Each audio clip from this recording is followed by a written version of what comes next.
আজ আমরা চক্রবৃদ্ধি চ্যাপ্টার এর 5 দাগ থেকে শুরু করব। কি বলছে? বার্ষিক 5% চক্রবৃদ্ধি সুদের হারে 80,000 টাকার আড়াই বছরের সমূল চক্রবৃদ্ধি কত হবে তা হিসাব করে লিখি। এখানে দেখো আড়াই বছরের সুদ আসল চেয়েছ, তাই তো? তাহলে আড়াই বছর যেহেতু চেয়েছ, তাহলে আমরা কিন্তু পাওয়ারে ওই যে এর জায়গায় আড়াই বসবে, এবার পাওয়ারে আড়াই মানে আমরা কিন্তু সেটা করতে পারবো না। তাহলে এই কারণে আমরা এখানে ভেঙে করে প্রথমে 2 বছরের সমূল বার করে নিই, তারপরে হাফ বছরের। ঠিক আছে? তাহলে আর সময় আড়াই বছর, অতএব 2 বছরের সমূল চক্রবৃদ্ধি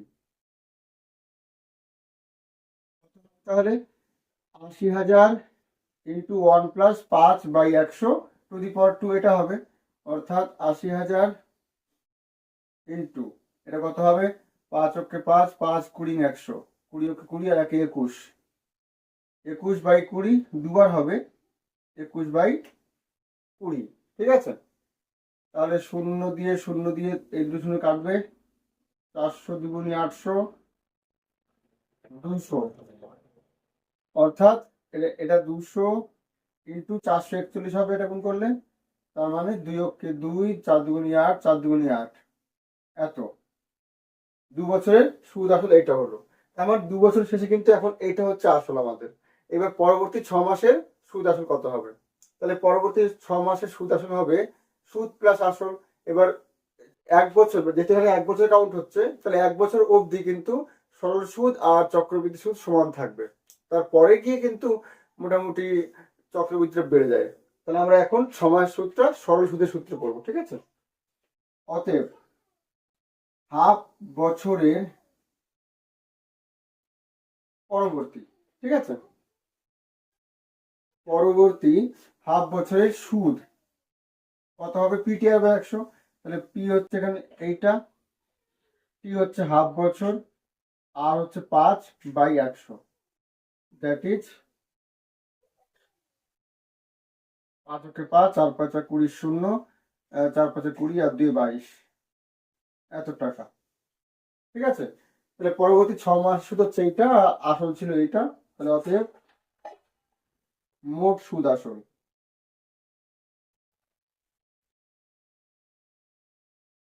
কত হবে?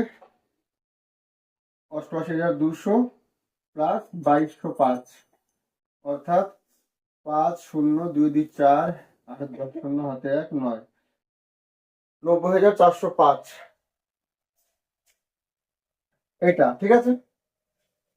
এত টাকা এটা হলো আমাদের।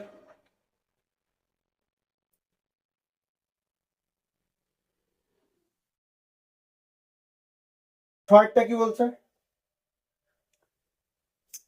সন্ধ্যা দেবী বার্ষিক 8% চক্রবৃদ্ধি সুদের হারে কিছু টাকা 2 বছরের জন্য ধার করেন।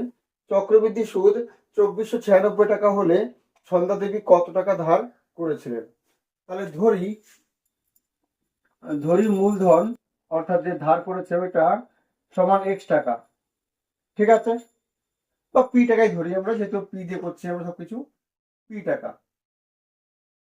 তাহলে therefore 2 বছরের 2 বছর, তাহলে পি ইন্টু 1 প্লাস আর হচ্ছে 8%, 8/100 টু দি পাওয়ার 2, এটা সুদ আসল।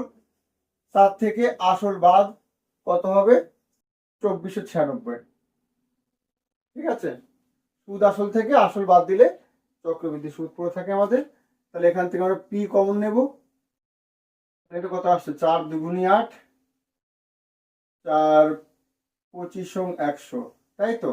তাহলে 25 25 হাত দিয়ে 27, 27/25 তার স্কোয়ার আসবে, এটা মাইনাস এখানে 1 থাকবে, আর ওদিকে 2496 হবে। ঠিক আছে?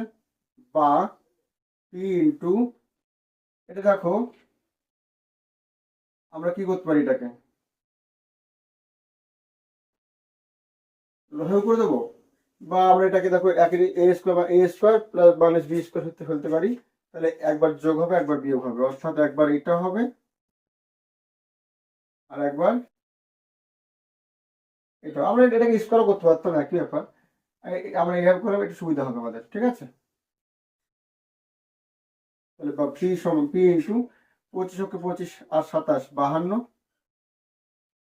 আর এখানে 25 হবে, 27 - 25 2/25 সমান 2496, বা পি ইকুয়াল টু আসছে আমাদের 2496 ইন্টু উল্টে বই পাশে গেলে পরে 25/52, 25/2, 2 দিয়ে কাটি, 12 × 24, 4 × 8, 8 × 16, ঠিক আছে। এবার 4 দিয়ে কাটি, 4 × 13 52, আর এদিকে 4 দিয়ে কাটলে 3 × 4 = 12, 4 × 4, 4 × 2 = 8, 13 দিয়ে কাটবো, 13 × 2 = 26, 5 থাকে, 4 × 13 = 52, ঠিক আছে। 24 × 25 কত হবে? 600 ইন্টু 25, 6 × 25 = 150, অর্থাৎ 15,000। অতএব মূলধন 15,000 টাকা।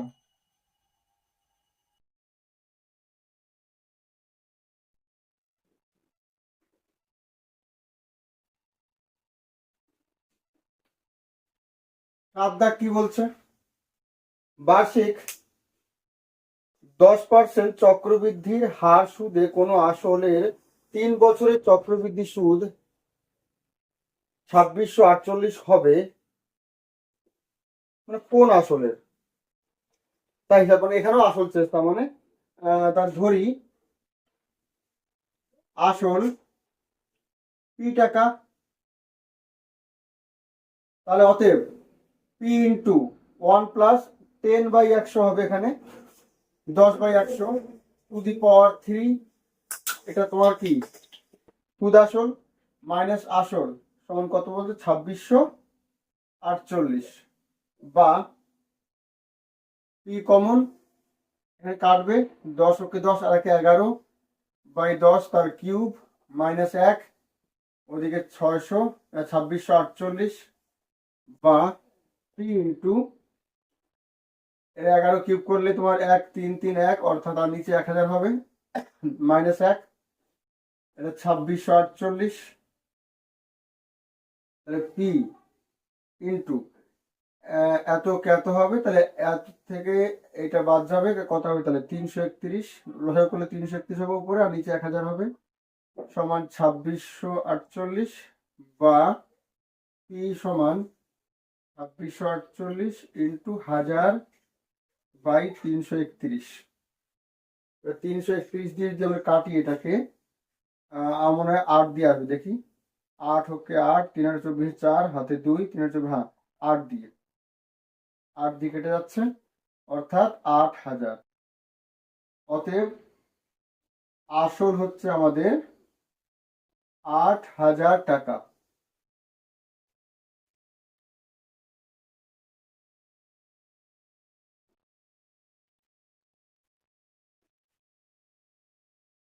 আট, রহমত চাচা বার্ষিক 9% চক্রবৃদ্ধি হার সুদে কিছু টাকা সমবায় ব্যাংকে জমা রেখে 2 বছর পরে সুদে আসলে এত টাকা ফেরত পেলেন। রহমত চাচা কত টাকা সমবায় ব্যাংকে জমা রেখেছিলেন তা নির্ণয় করি। আমার এখানেও পি চেয়েছে। ধরি মূলধন পি টাকা, দেয়ারফর দেখো এখানে সুদে আসলে পেয়েছে, তাই তো, তারপরে 2 বছরের সুদে আসল, তাহলে পি ইন্টু 1 + আর হচ্ছে 9%/100 টু দি পাওয়ার 2 সমান 29,702 টাকা 50 পয়সা, এইটা। তাহলে এখান থেকে আমরা পি কত পাবো? 100 কে 100 আর 9, 109/100, তার স্কোয়ার আছে, মানে দুবার হবে, তাহলে এইটা। আর ওদিকে কি আছে? 29,702.50, আর নিচে 100 করে দিলাম একটা পয়েন্ট তুলে, ঠিক আছে। তাহলে বা পি সমান হবে আমাদের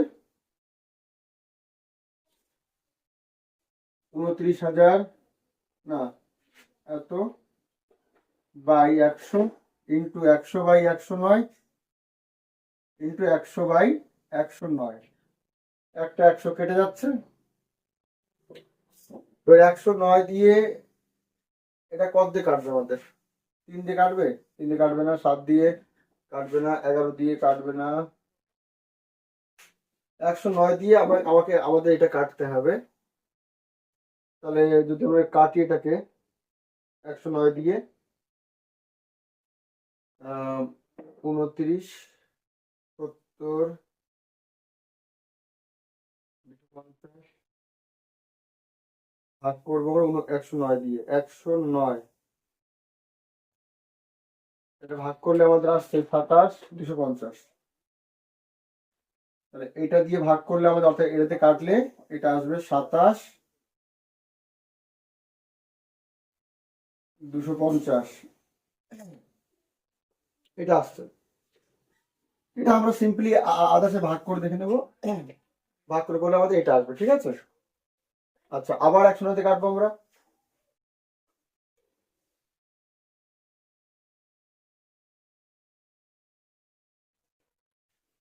তাহলে এটা আসবে 250, ঠিক আছে। তাহলে আমাদের কি আসলো? 250 আর 2 25,000, ঠিক আছে। অতএব মূলধন 25,000 টাকা।